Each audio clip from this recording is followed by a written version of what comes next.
if somebody comes to work and they're meh, but they get their work done, maybe it's not my job to fix. Business is messy and unpredictable. Sometimes lonely. So lonely. So lonely. And inspiration can often come from really weird places.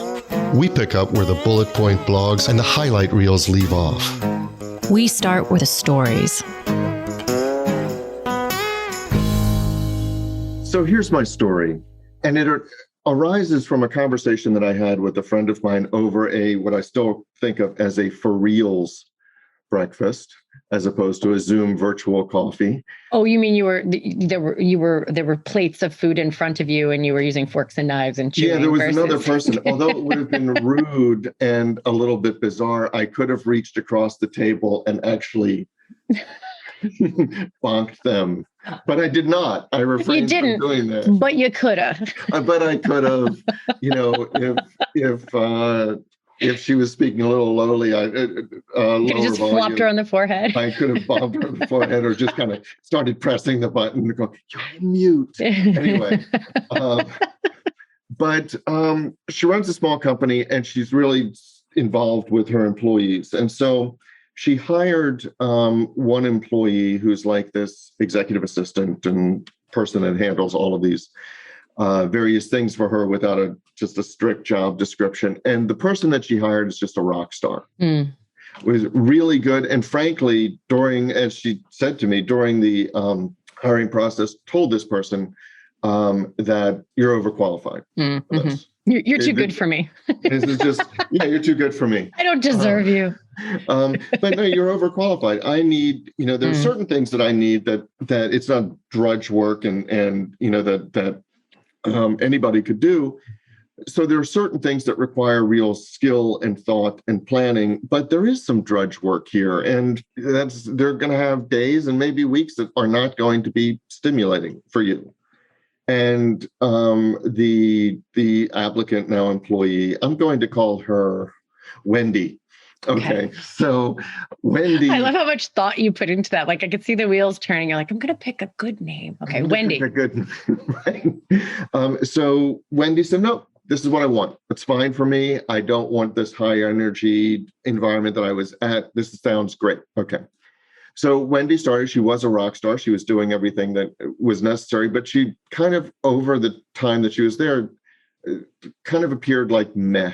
Her energy level decreased. Like it dropped off, like it became off. that? Okay. Her work output was still fine. It was exactly what was necessary.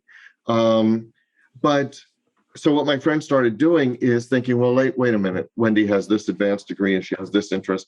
Maybe I'm going to ask her to, we need a new app for the warehouse, right? We need a new way of tracking things. I'm going to ask her to investigate that, even though it's outside of her job description, but it takes real analysis and she can investigate it, and it's an interesting project. And Wendy came into her and was like, I looked at it. Here's some of the things they came up with. I don't know warehouse. I don't know any of this stuff. This is really outside of my area. And so my friend was like, okay, well, I guess I was trying to do this to add some stimulation to the job, and that's fine. So they went along. Oh, go ahead and ask you. And then there was another project that came along that was different from the warehouse thing. Said, hey, I'll ask her to write this and do this and whatever. And the same thing happened. Wendy was still kind of with this very flat affect, but was like, I really don't hear, this is fine. But she didn't show any interest in it. She didn't show any spark. And this is the whole point. My friend was beating herself up about the fact that she couldn't find anything that would appear to her to make Wendy really happy to come to work. Mm-hmm. That would stimulate her, that Wendy was like dive into and really get her arms around, and that this was right up her alley. And she kept looking for things that would make Wendy's day, that would light that spark. And then when we were at coffee, we were talking about this, and the conclusion that we came to, and this is really what my friend came to first, is that, you know what, maybe that's just not my job. Maybe I have to stop trying. It's not, I wanted to show that I'm open to going beyond job descriptions and to look for things that excite her. But, if somebody comes to work and they're meh, but they get their work done, maybe it's not my job to fix. And I could tell this was really irritating and getting my friend frustrated. But that's where she came down to, like, okay, I'm not going to keep wasting my brain cells and getting anxious about what new project can I give Wendy, despite the fact that I don't want Wendy to leave, because in my experience, people who are not stimulated leave. Right. So I'm kind of curious here, and I have a bunch of questions that you may not be able to answer because it's not your story. And I don't know if you covered this with your person, but was your friend even like, was there any validation that the job stimulation was the source of the meh? No. Okay. So your friend was sensing the meh, Yes. assuming that it was job related and trying to fix the problem for the person unsuccessfully. Well, in fact, she knew that there were things outside of the job that were contributing to the attitude. Right. But she also thought that the job was not as stimulating for Wendy as it could be, and thought that part of the meh was the job, and she could bolster that part of it. Yeah. So this is very interesting that you've brought this up, because I do think there's two issues here that I want to make sure we hit on both of them. One is, and both of them absolutely have this sort of like a really good thing and then like a nasty underbelly to that thing when applied inappropriately, I think, or not inappropriately, but whatever the right word is. So like reading other people's energy is an important skill set. Not everybody has that. Not everybody even notices that somebody's walking around with a meh feeling. I have sort of recently come, like, I'm a little too sensitive to people's meh. Like, I'm like, what's, like, in my mind, like, what's wrong? Is something wrong? Do I need to fix it? Like, so I'm actually, I think you can be too much that way. And so I think calibrating that sort of meh sensitivity and then having a conversation instead of guessing. So that's the one piece of it is, how much of this is even job related? How much of it is something completely different that I have no ability to help you with, and just being sensitive to the fact that the person's in a meh state right now, but you're trying to like help fix it. And it may not even be what they need. Like, years ago, there was something going on in my life, and I remember making a crack to you that the person who was trying to fix the problem or help it was, like it was almost as if I was showing up at the table dying of thirst, and they were offering me a really nice fancy pen. I'm like, it's a lovely pen, I get it, but it doesn't help with the fact that I'm dying of thirst. I need a glass of water, and he wasn't willing to give me a glass of water. So there's that kind of thing. But that could be like a whole episode. But let's pretend for a second, because I think this is probably a more valuable place to poke around, that it is the job. The conversation of how much is it the employer's job to make the job the right fit, and how much is it the employee's job to help solve that problem. I think that give and take dynamic, because I think either one of the ends of that spectrum, where imagining that it is your friend's sole job to cut and paste and stitch on and make a collage, and be like, how about this? Does this feel fun for you? I think that is the wrong way. But I also think it's not the employer's job. You're like, well, sorry, that's the job you got hired for. That's how you end up losing someone. Well, and that's right. That's how you end up losing somebody. And it's really it's difficult. So you said maybe you're too much that way. And I wouldn't put it that way, but I would say that you have a very high EQ. I mean, that's part of what makes you very effective for what you do. You can not just take what people are saying, but you have a very good intuitive sense about what people are feeling and how to tease out, basically create alignment between the two. And so let's say that it's your staff. You have a small staff. We're not talking about chairperson of General Motors. We're talking about you've got 6, 7, 8 people, but people really well. They've been with you for a while. And that you're good at discerning the emotional level and the quality of life and how they're doing. And so you've developed your faith in this over the years, because it's one of your strengths. And you have Wendy there. So that she's kind of meh, and you ask her and she's like, no, I'm fine. It's fine. And you're like, well, is it the job? She's like, no, it's fine. But what you've come to trust about yourself is that that it's not fine. But that's not entirely true. I think my spidey sense that something's up is is usually right or close to right, but not always, but closer than. But it's a complete crapshoot as to what it's about. Like what is causing the meh is a total roll of the dice. Like that is a really clear boundary for me. Like I can't know what it is. And to a certain degree, you have to trust the person who tells you. I mean, if that person is hating their job and they don't want to admit it to you, there's only that relinquishes you of some of that responsibility, and they have to be willing to have the conversation. But I think like if your spidey tingle goes off that somebody's energy is off, I think there's you can ask them, you can engage them in a conversation about what's up and what do you need, and if they're willing to show up authentically with what they need, then you can do something with that. If they're not, I think your hands are a little bit tied as to how much you can do for that if they're not willing to engage in the conversation. So that's the question. And I agree with you. You know, you or a person might be really accurate that their energy level is off. Whatever they protest, their energy level is definitely off. And there's a clear line between saying why the energy level is off. It could be problems with their kid at home. It could be, a million other things and not the job. So the question really is, all right, if you ask the question, I've noticed your energy is off. And let's say that they protest that or they don't, but they say everything is fine at the job. At what point, and this was the whole point of the conversation, the story, at what point do you just take it at face value? You think that the job isn't as stimulating anyway, because when they came on board, you thought they were overqualified. But you're bringing a lot of your own perspectives to that. You are. So at what point do you say, okay, well, look, my door is always open, but I'm not going to keep poking you on this. I think pretty early. I think in that moment saying, like right from the beginning, because so trust me, from personal experience, especially when I was little and littler, I guess, or more like high school, college, whatever, learning to create that line of like, I sense something, if it's very easy to become that, like, are you okay? Are you okay? Is something wrong? I feel like something's wrong. I really think something's wrong. Does it have to do with me? Like that gets really annoying really fast. Yes, it does. Yeah. Like nobody likes that. I don't like that. I'm like, I'm fine. I'm just having a day. It has nothing to do with you. Let me just have my day.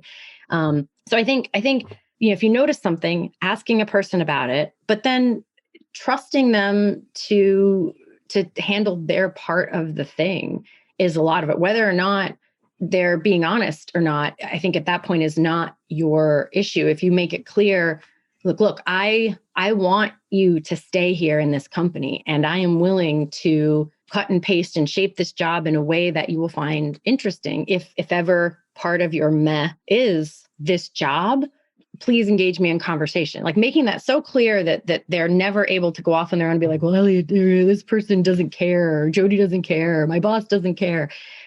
Making it clear that you're available for the conversation. Then you have to trust their willingness to, because there's Blessing White. I know we've talked about this a million times, but Blessing White has this engagement model that's shaped like an X. And one side is like employee contribution. The other side is company contribution, employee satisfaction. Sorry.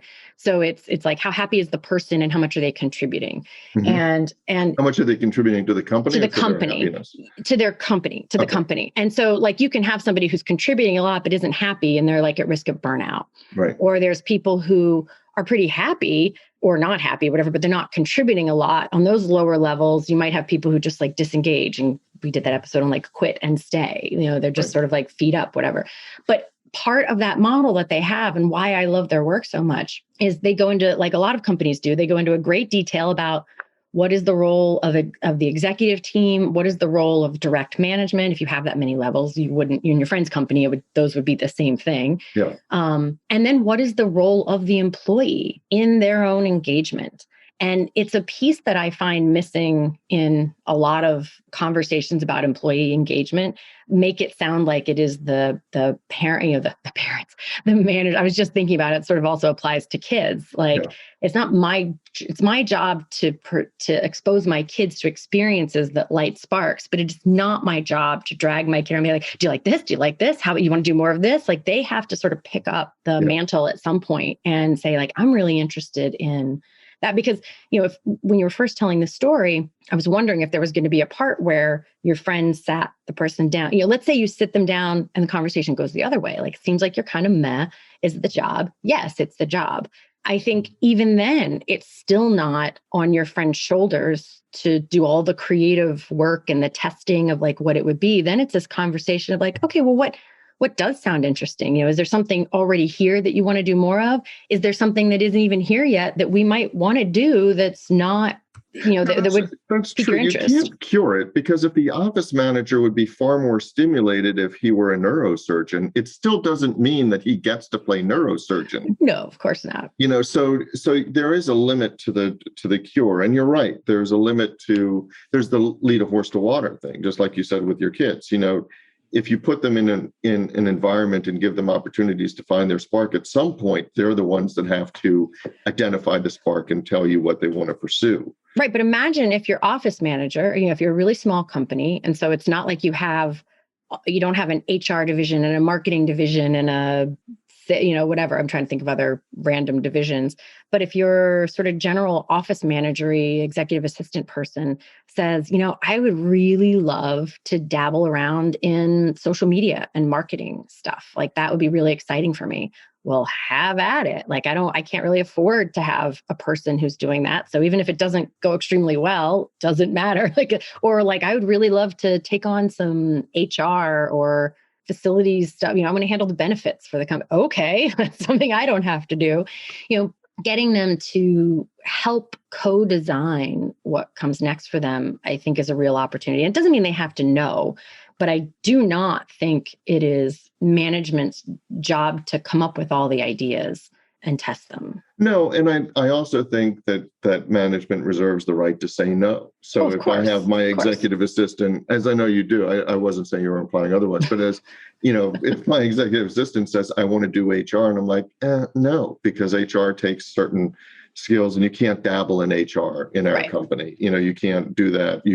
And what I really need you to do is this stuff that you want to leave behind, because that's the math part. Well, that's the job. So you have a choice of leaving us behind or not.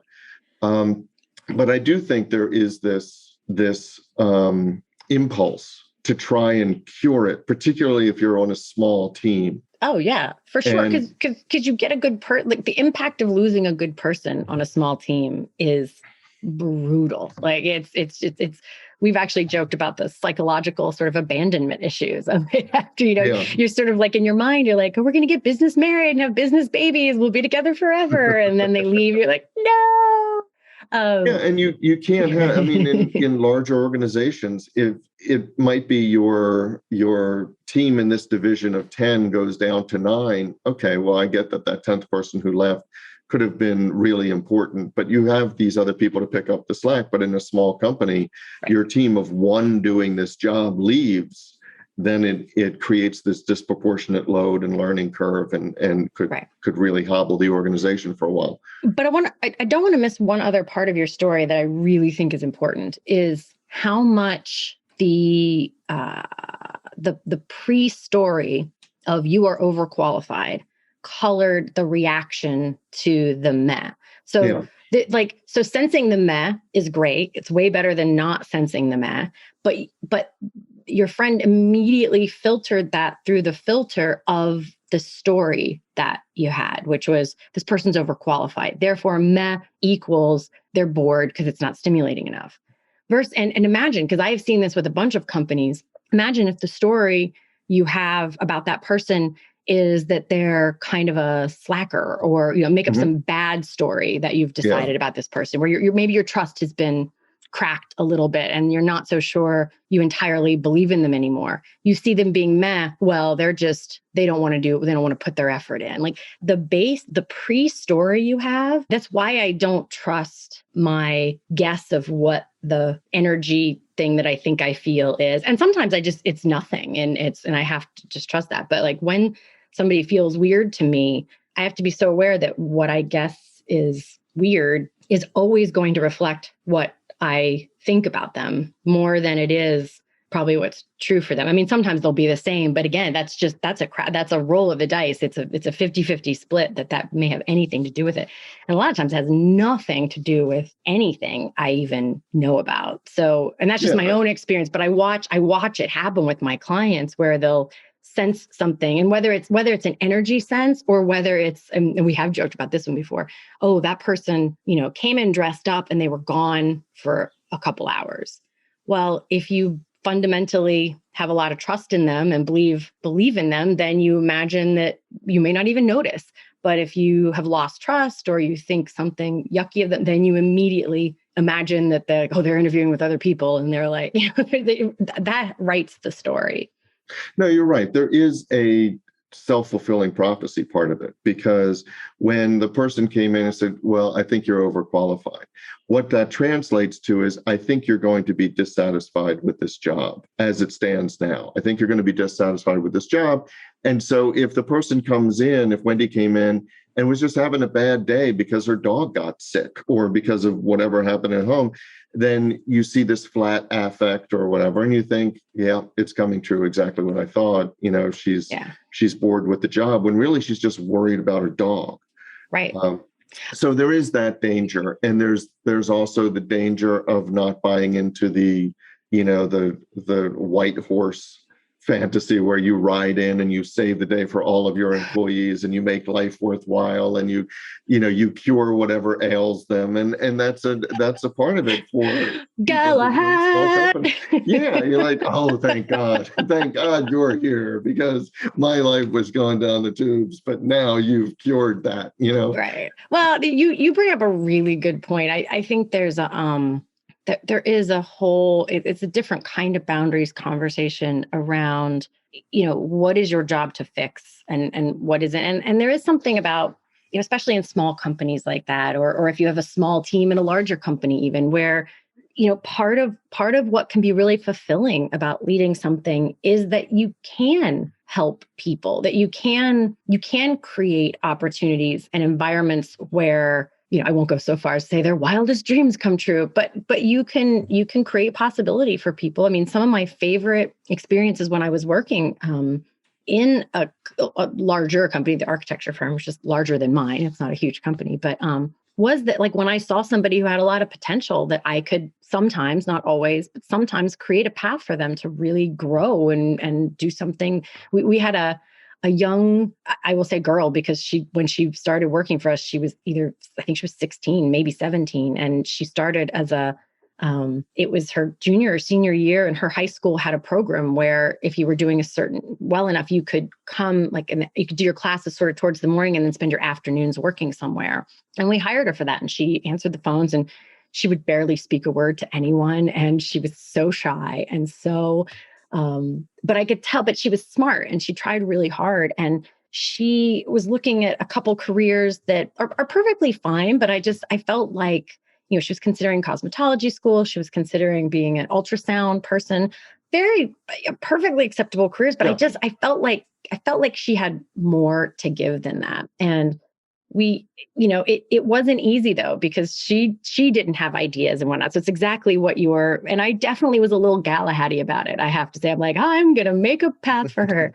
and I played a little bit of a role in it. But then I've been gone for quite a while. She's now like the CFO kind of person. She's gone back to school and finished her degree while working.